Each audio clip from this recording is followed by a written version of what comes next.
Listo, muy buenas tardes y muy buenas noches con todos ustedes, apreciadas amigas y amigos de Latin Juris. Sean bienvenidos a esta última jornada del cuarto módulo del curso internacional de Derecho Procesal Constitucional.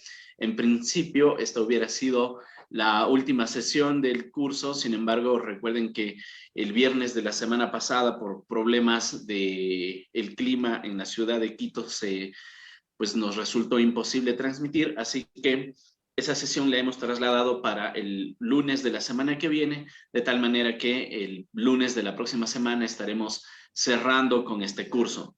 Mientras tanto, en la jornada de hoy tendremos la participación dentro de este módulo destinado al derecho procesal constitucional de la libertad, como se lo conoce doctrinariamente, específicamente para la tutela de derechos fundamentales. Y en ese contexto nos acompañan dos profesores, a quienes ustedes ya lo conocen, ya han participado a lo largo de este curso de Derecho Procesal Constitucional. Me refiero a los doctores Luis Inarra y al profesor Alan Vargas. El doctor Luis Inarra tratará el tema relacionado con la acción de amparo constitucional en Bolivia y el doctor Alan Vargas abordará la acción de cumplimiento.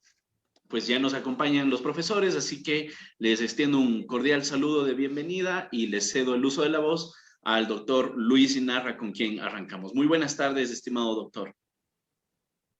Buenas tardes, distinguido doctor Armijos. También un saludo a mi colega y compatriota, el doctor Alan Vargas. Bueno, en esta ocasión se me ha pedido que yo pueda exponer sobre la acción de amparo constitucional en el Estado Plurinacional de Bolivia. Y bueno, pues vamos a comenzar.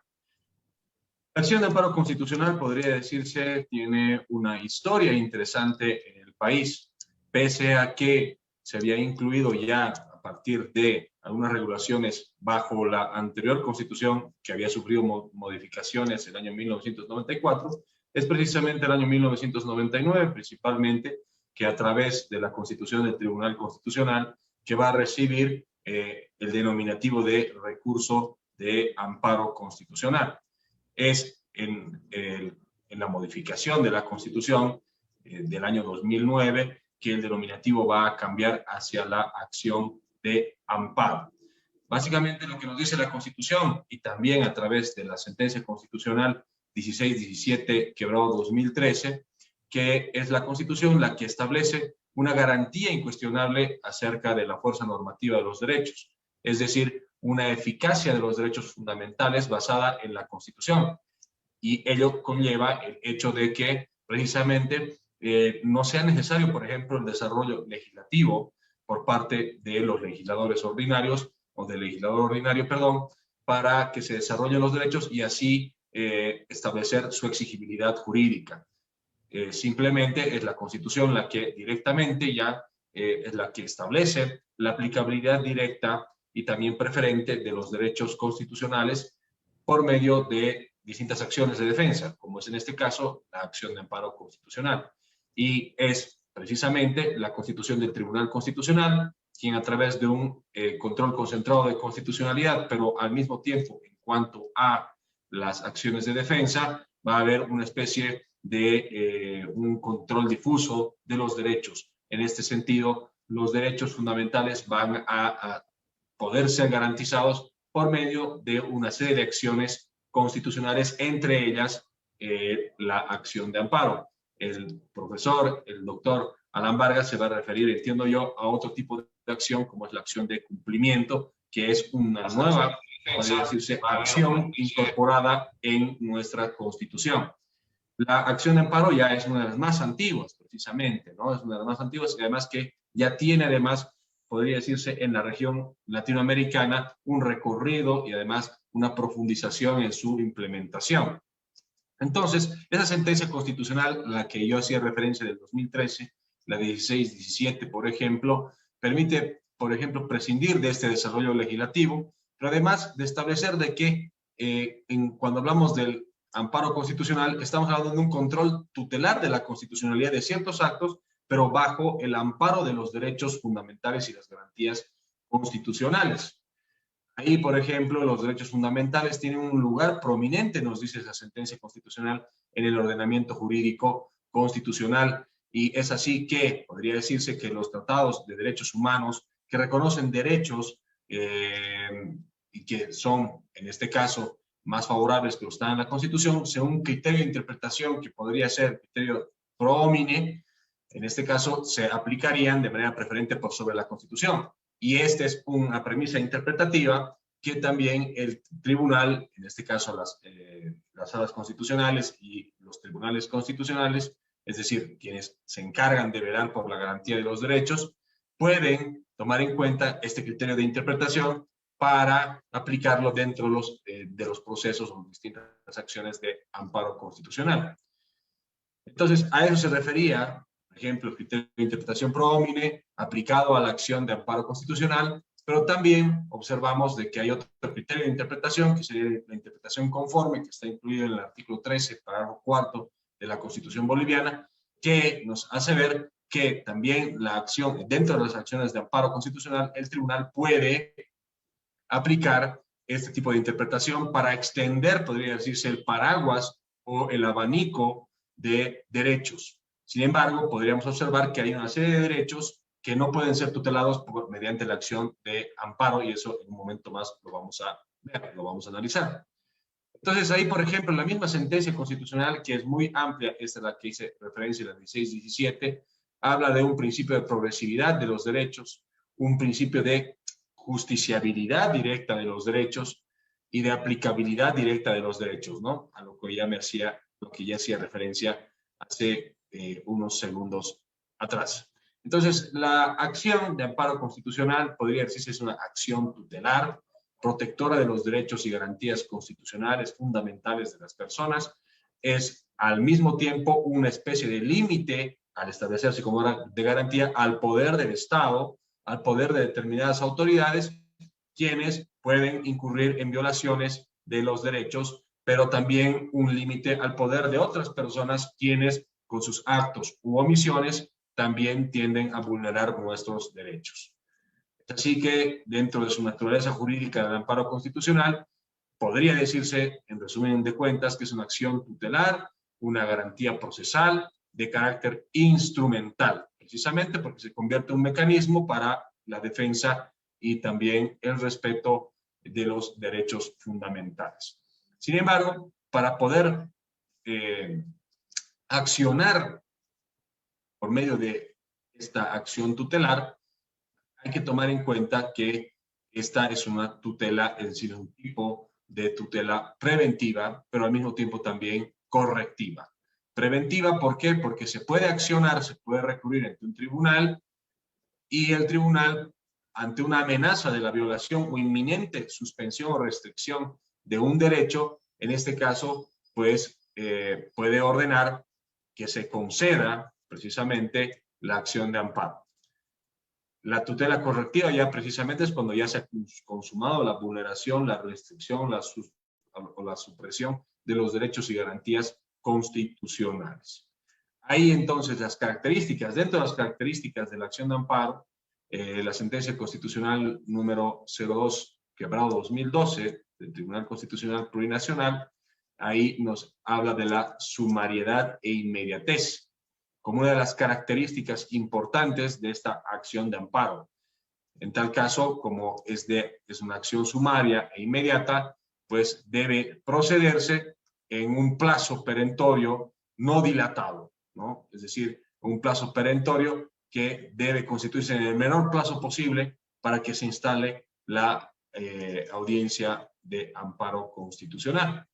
En tal sentido, es ahí, por ejemplo, que el artículo 129 de la Constitución boliviana nos habla de que precisamente se va a interponer siempre que no exista, además, otro medio o recurso legal para la protección inmediata de los derechos y garantías. Esto nos va a conectar precisamente con uno de los requisitos de la acción de amparo, que vendría a ser, en este caso, la necesidad de agotar los otros recursos, ¿no? Bien, en tal sentido, ahí, por ejemplo, podría decirse que la acción de amparo constitucional también encuentra su justificativo y encuentra también un soporte jurídico en un tratado internacional, como es el caso de la Convención Americana de Derechos Humanos, por ejemplo, cuando el artículo 25 nos habla que todas las personas tenemos derecho a un recurso sencillo, a un recurso rápido y además que sea efectivo para la protección de nuestros derechos ante un juez o tribunal competente, ante la amenaza o ante la ya propia violación de un derecho constitucional. Entonces, como se configura en una especie de esfera de protección de los derechos, podría decirse que es una esfera de protección judicial, una garantía judicial que los jueces y todo el sistema judicial debe velar porque esos derechos ya de los tipos que vamos a ver un rato, de los tipos de derechos que vamos a ver un rato, sean garantizados y tutelados por parte, en este caso, de la Administración de Justicia, ¿no? Bien, entonces aquí podría hablarse, por ejemplo, la sentencia constitucional 30, si no estoy mal, en el 2013, nos habla ya de 3 fases, básicamente, de la acción de amparo. Una fase de admisibilidad, donde es una fase necesaria para ver qué acciones o solicitudes proceden o no proceden.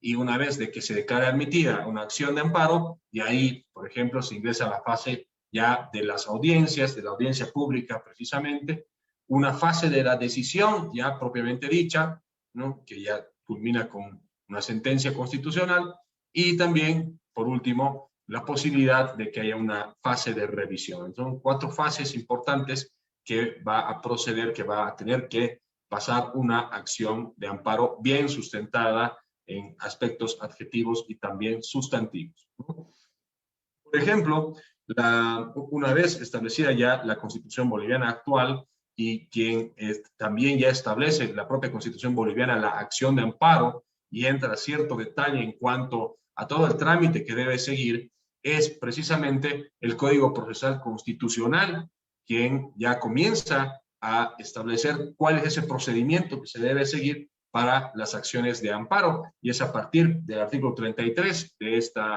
este código, donde ya nos habla de ciertos requisitos formales para que puedan, en este caso, presentarse las acciones de amparo. Ahí, por ejemplo, que las personas accionantes, se llama ahora accionantes, y van a presentar la solicitud en contra de los accionados o demandados, podría decirse.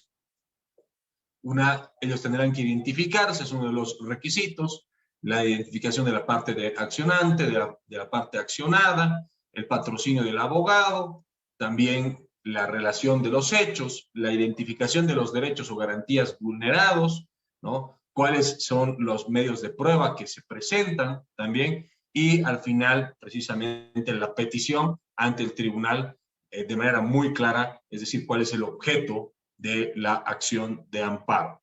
Este es un punto muy importante, ¿no?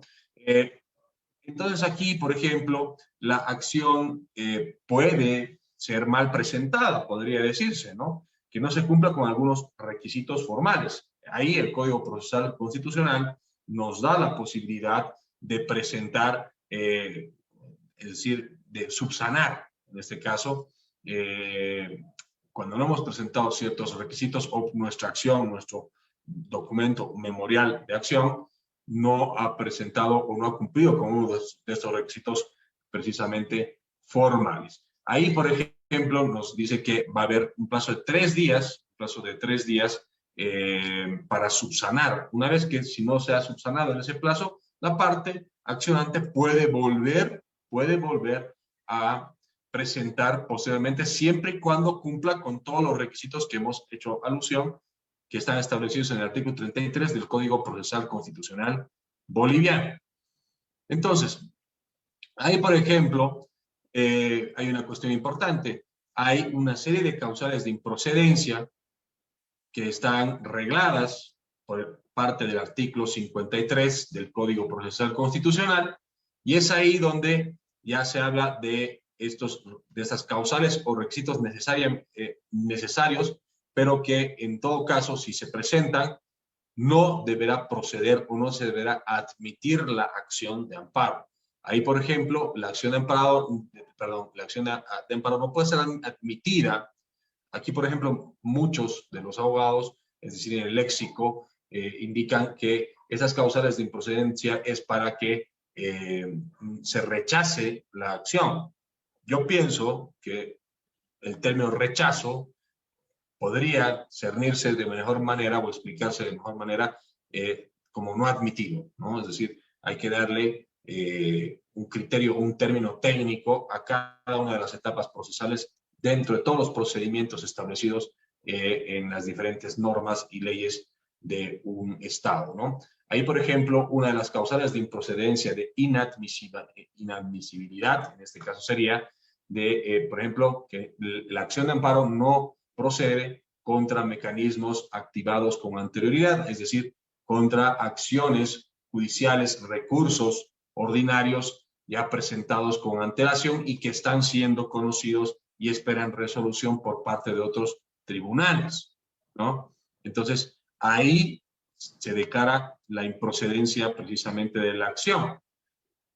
También no procede la acción de amparo contra mecanismos de defensa no activados oportunamente, es decir, cuando no activamos oportunamente la acción de defensa, es decir, la acción de amparo.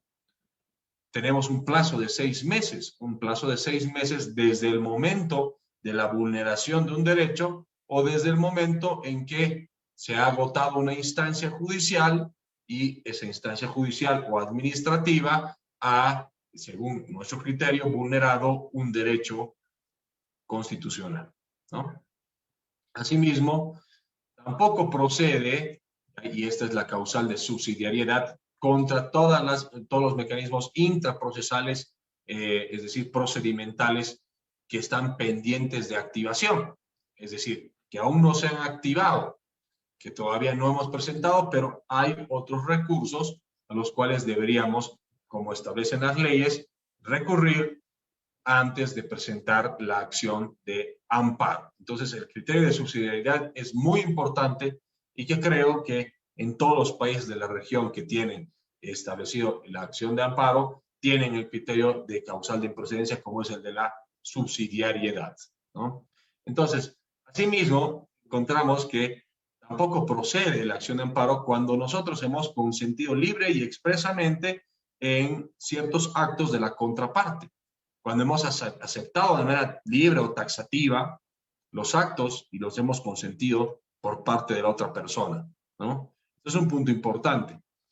También tampoco procede la acción de amparo contra algunos otros medios de defensa, perdón, cuando las partes, cuando nosotros queremos accionar, pero la acción de amparo no es el mecanismo de defensa de derechos adecuado, ¿no? Hay otro mecanismo de defensa, hay otra acción de defensa por la cual se debe recurrir y también a través de la cual presentar nuestra reclamación para que se nos garantice un derecho, se nos tutele un derecho.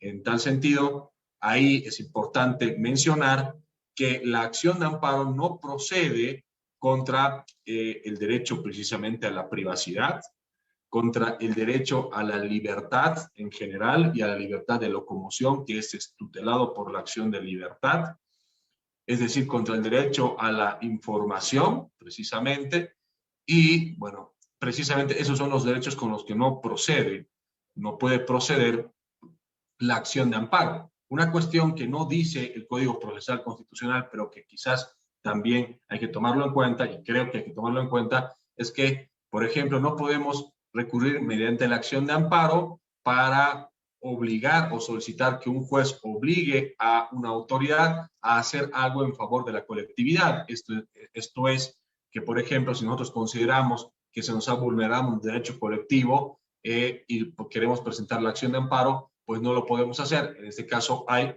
otras dos acciones, que es la acción de cumplimiento, cuando se refiere a deberes principalmente por parte de las autoridades públicas, o también cuando se habla ya de ciertos derechos colectivos como los de relacionados al medio ambiente, a la salud pública, que ya encuentran, en este caso, una acción, un canal, ¿no?, que es el de la acción popular, precisamente.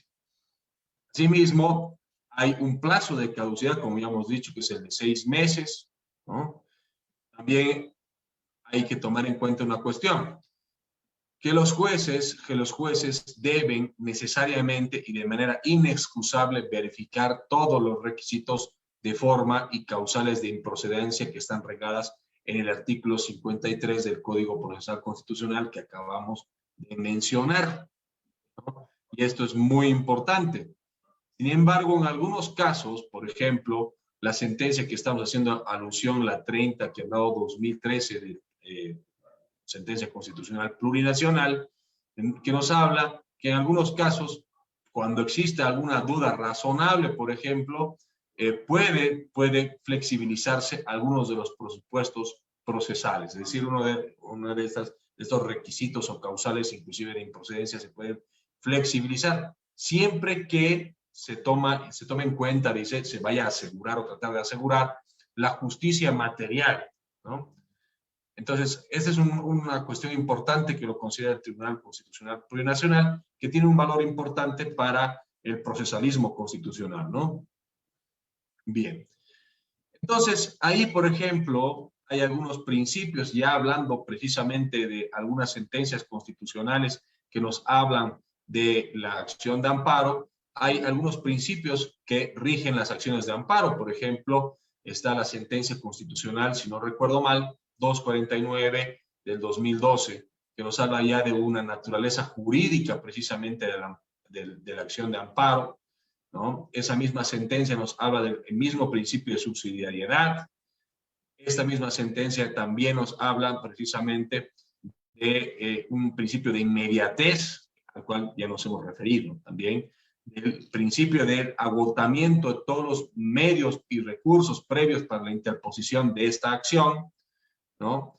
Y también ya otra sentencia, por ejemplo, un tanto más antigua, del 2010, no recuerdo exactamente el número de la sentencia, que ya nos habla de que esta acción a través del principio de subsidiariedad puede encontrar, por ejemplo, una eximente de la acción de subsidiariedad. Y esto, por ejemplo, puede parecerse mucho a cómo, por ejemplo, el Sistema Interamericano de Derechos Humanos habla de la subsidiariedad, del agotar una serie de recursos previos. Es ahí cuando necesariamente, por ejemplo, ya nos habla de que haya una inminente violación profunda que no pueda, en este caso, si se permite, si hay esta amenaza a la vulneración de un derecho y si se permite la consecución de esa vulneración del derecho, pues puede ser que ya no haya una reversión a un estado previo de antes de la violación de ese derecho. Es una cuestión importante que también se debe tomar en cuenta y que esto es parte del juego argumentativo que un buen abogado debe tener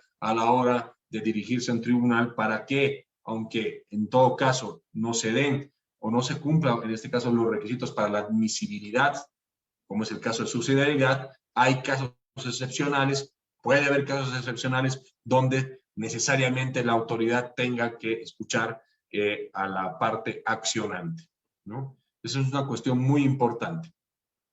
Bien, ahí, por ejemplo, ya directamente, cuando ya hablamos de la etapa final, la etapa de la determinación de la decisión, ahí es importante tomar en cuenta que la acción de amparo constitucional se refiere precisamente a que puede haber dos tipos de decisiones, ¿no? Una que conceda y una que deniegue la acción. Que conceda y que niegue. Antes, por ejemplo, en el anterior léxico, antes de la actual constitución, de la actual constitución, se hablaba de procedencia e improcedencia. Ahora, en la parte resolutiva, se habla de la concesión o la denegación de la acción. Bueno, creo que eso es lo más importante, distinguidos amigos. Muchísimas gracias por haberme escuchado y haberme prestado atención. Un saludo. Estimado amigo, no, muchísimas gracias a ti por la exposición. Ha sido un tema muy interesante.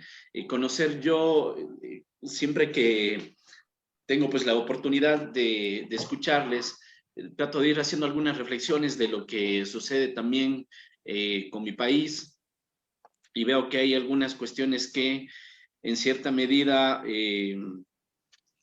podrían significar una limitación al ejercicio mismo de la garantía del amparo constitucional como tal. No sé, Luis, si pudieras comentarnos, por ejemplo, en Bolivia, ¿cuál es el impacto que efectivamente tiene el amparo constitucional? Digamos, hay casos emblemáticos, ¿cuál es la tendencia en materia jurisdiccional?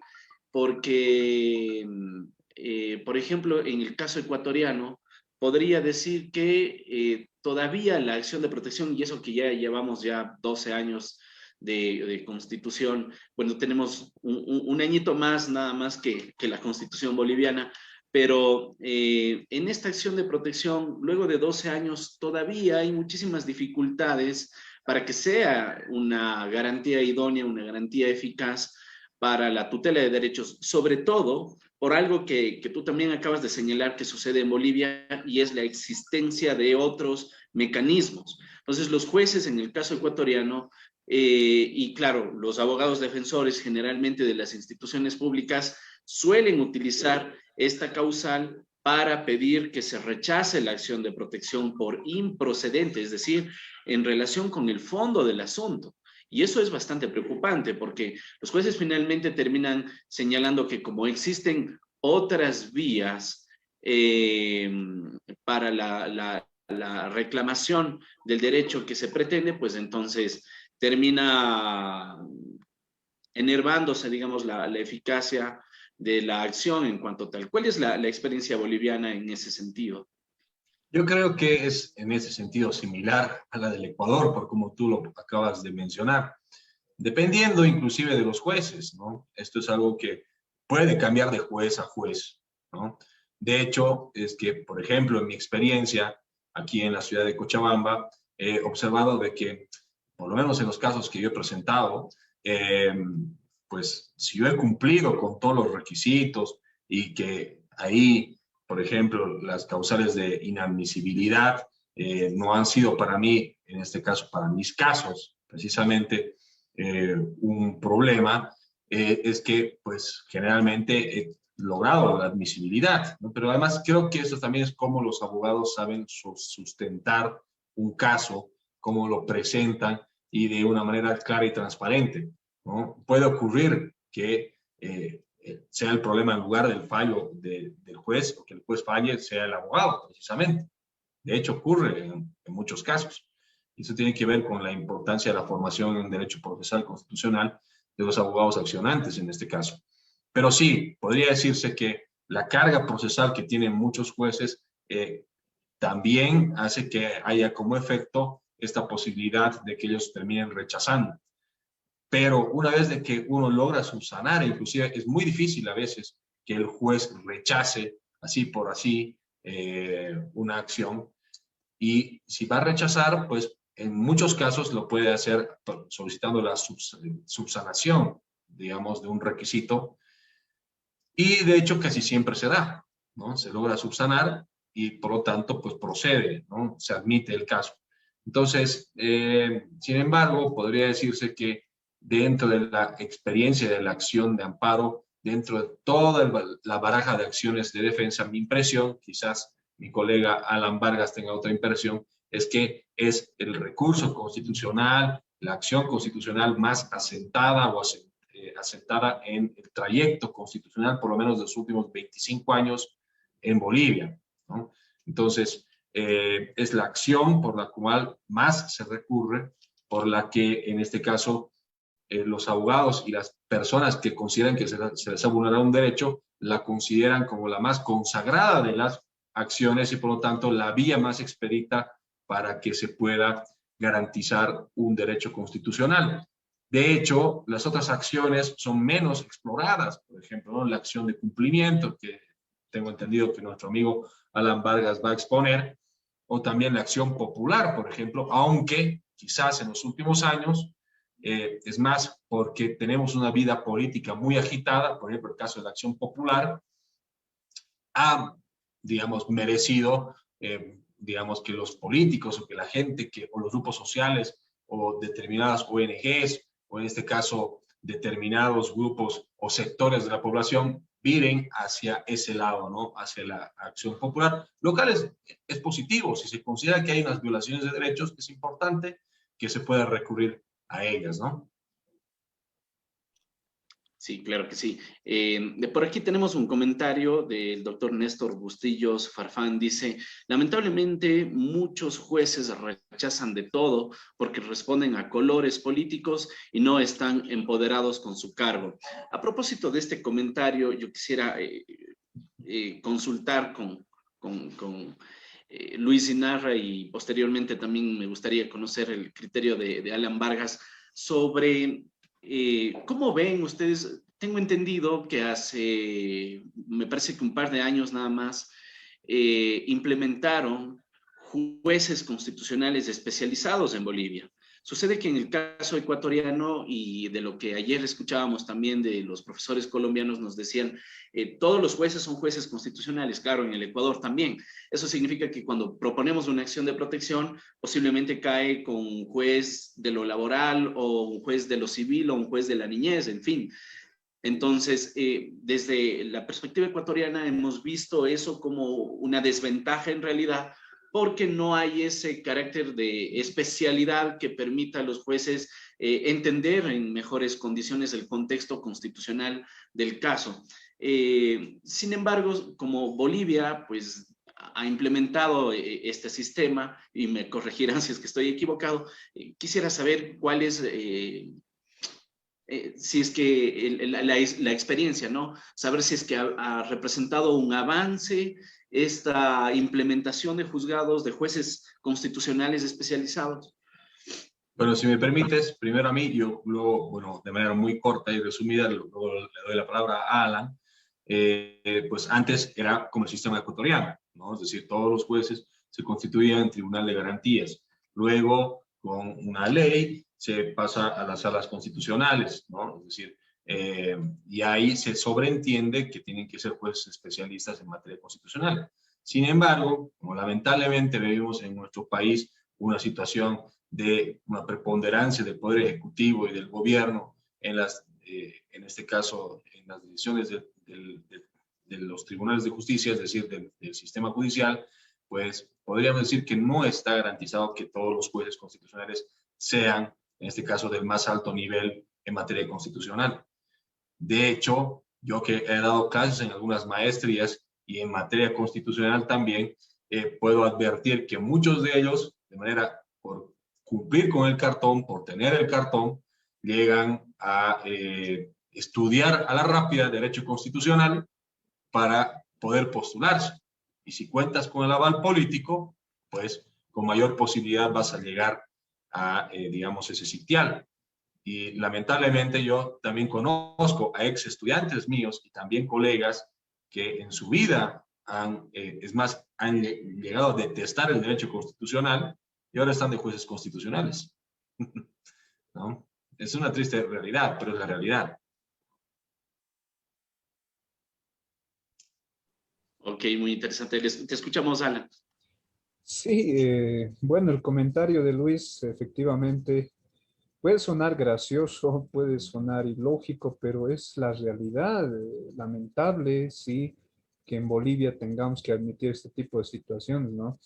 Pero bueno, efectivamente, desde el año 2018, en que se aprueba la ley de salas constitucionales y al año siguiente se posesionan a los vocales, eh, unos cuantos, contados con los dedos de la mano, sí tenían alguna formación o especialización en área constitucional, pero los demás solamente habían tenido un curso o habían aprobado algún taller de formación en área constitucional, y con ello más el aval político que ya está vigente como requisito indirecto.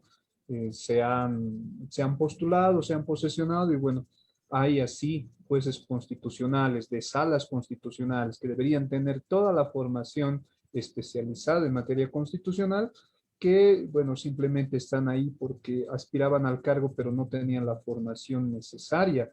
Ahora, otra situación también es de aquellos jueces constitucionales que pese a estar en salas constitucionales donde las personas acuden para una tutela efectiva, se topan con jueces legalistas, jueces netamente positivistas que no van a realizar una interpretación adecuada de la Constitución, ni mucho menos de los derechos fundamentales. Entonces, eso es lo que muchas veces deriva en la denegatoria de la tutela que se pretende. Lastimosamente, existen resoluciones sin fundamento lógico, razonable. Entonces, todas esas carencias de las salas constitucionales actualmente es lo que precisamente tenemos que tratar de subsanar quienes nos dedicamos a difundir temas constitucionales, enseñar en cursos de posgrado y bueno, estamos en esa tarea y por eso me alegra mucho que haya un curso internacional de Derecho Procesal Constitucional que pueda transmitirse a nivel internacional y bueno, así por lo menos de pasadita algunos jueces constitucionales podrán escuchar nuevos criterios. Sí, bueno, claro que sí. Algo que me llamó la atención y que acaban de mencionar tanto Luis como Alan es el aval político. Eh, hasta donde conocía, digamos, el Tribunal Constitucional Plurinacional tenía en cierta forma este aval político, ¿verdad? Para que los candidatos a jueces que sean previamente nominados por el Parlamento, entiendo, ¿verdad? Puedan pasar a ser posteriormente sujetos de elección popular. Pero ¿cuál es la diferencia, en cambio, con los jueces de las salas constitucionales, con los jueces especializados en materia constitucional? ¿O por qué se determinó digamos, este carácter extensivo del aval político para jueces de una jerarquía menor? No sé, cualquiera de los dos, quien quisiera tomar la palabra.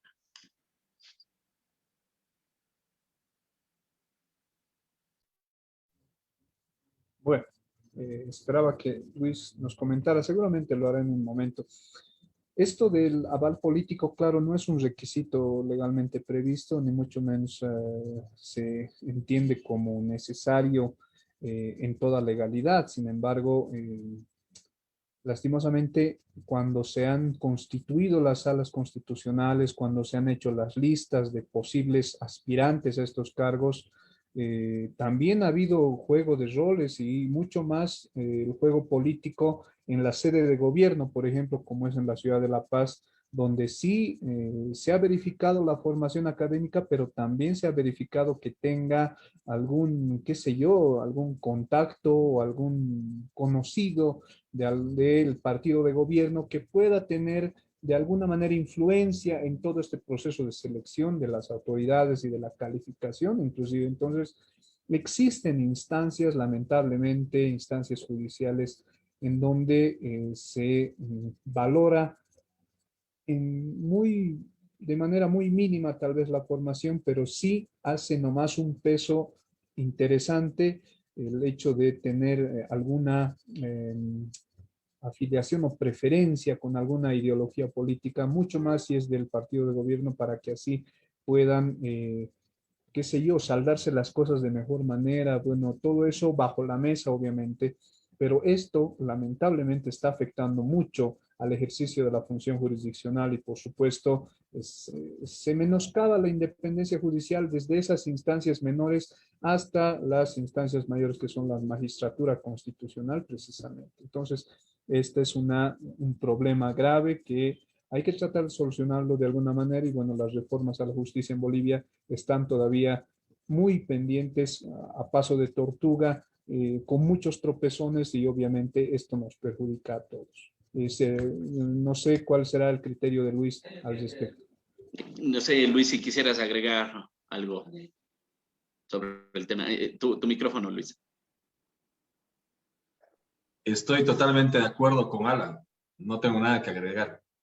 Creo que hay casi como una especie de acuerdo tácito, ¿no?, entre muchos abogados que realmente queremos la independencia judicial, queremos la imparcialidad de los jueces y queremos menor intromisión, ninguna intervención por parte del gobierno. Y creo que una realidad como la que estamos viviendo, precisamente, que con los últimos hechos que se han dado en Bolivia por parte de cierto accionar del gobierno actual, que tiene ya, podría decirse, ha resaltado a nivel internacional, pues son pruebas de que hay una gran injerencia, y no solamente de este gobierno, sino de todos los gobiernos en la historia de Bolivia. Es un mal recurrente, lamentablemente.